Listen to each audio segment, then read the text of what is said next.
All right, let's talk about one of the heavyweights of Western thought, Aristotle. He's absolutely foundational, he's brilliant, but let's be honest, trying to read him can feel like hitting a brick wall. But don't worry, there's a way in. So, if you've ever picked up one of his books, opened it to a random page, and just felt completely lost, you are not alone. It's tough.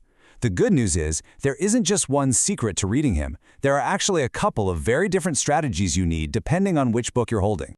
So let's get into it. We're going to explore how to read Aristotle by looking at two of his most important works, the Poetics and the Rhetoric. And here's the key. You absolutely cannot read them the same way. Each one demands its own unique game plan. And this right here is the fundamental difference. The Poetics, which is all about literature and tragedy, it reads like Aristotle's personal lecture notes. They're super compressed, and they kind of assume you were already in the room for his lecture. The Rhetoric, on the other hand, is this beautifully systematic, practical toolkit for persuasion. So one is like a complex puzzle you have to deconstruct, and the other is a user manual you can start applying today. Let's tackle the hard one first, the Poetics. See, what we have today probably wasn't a book for the public. It was most likely an internal document from his school, the Lyceum. Just imagine your smartest professor's personal notes for a class he's taught for 20 years. It's going to be dense, right? That means we need a very specific, very deliberate strategy to get through it. Here is the #1 rule for reading the Poetics. Do not be fooled by short chapters. Seriously, you'll see a chapter that's maybe 2 pages long and think, oh, awesome, I can knock this out in 5 minutes. Nope, that's a trap. With Aristotle, a short chapter means it's incredibly dense. He's packing like 3 or 4 major arguments into a single paragraph. So, how do you deal with that kind of density? Well, you use this 4-step method. First, just glance at the chapter length so you can mentally prepare yourself. Second, read it slowly. I mean really slowly, like 1 sentence at a time. Third, and this is the most important part, when you finish a section, you have to try and summarize the main point in your own words. And finally, if you can't do it, don't sweat it. It's totally normal. Just read it again. It's all part of the process. Your job here isn't just to be a sponge soaking up words. You have to be a detective. You're actively hunting for the argument in every single passage. Keep asking yourself, okay, what distinction is he trying to make here? What's the main takeaway? Finding that is everything. And you want a huge shortcut for the Poetics? I mean, a real game changer? Aristotle uses a bunch of examples from Greek tragedies, but he keeps coming back to one over and over again. Sophocles' Oedipus Rex. He thought it was the perfect tragedy.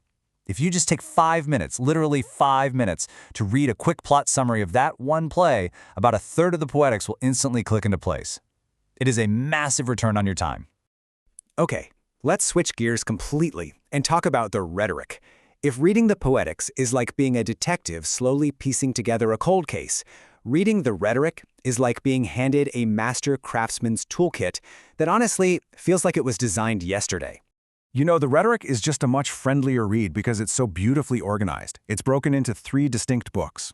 Book 1 lays out all the basic types and modes of rhetoric.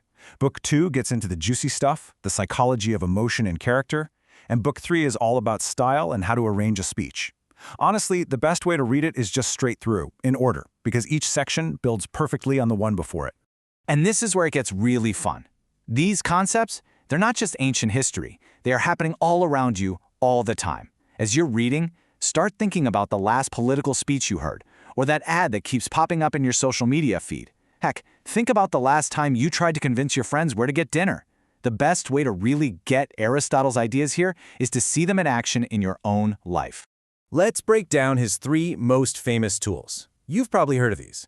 First is ethos, which is all about persuading through credibility and character. Think of a scientist talking about their research, or a brand you've trusted for years.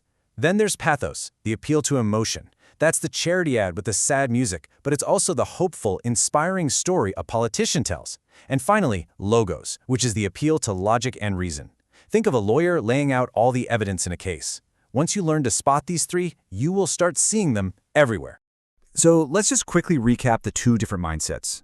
When you're reading the Poetics, your goal is to find the argument. You're moving slowly, deliberately, like a detective on a case.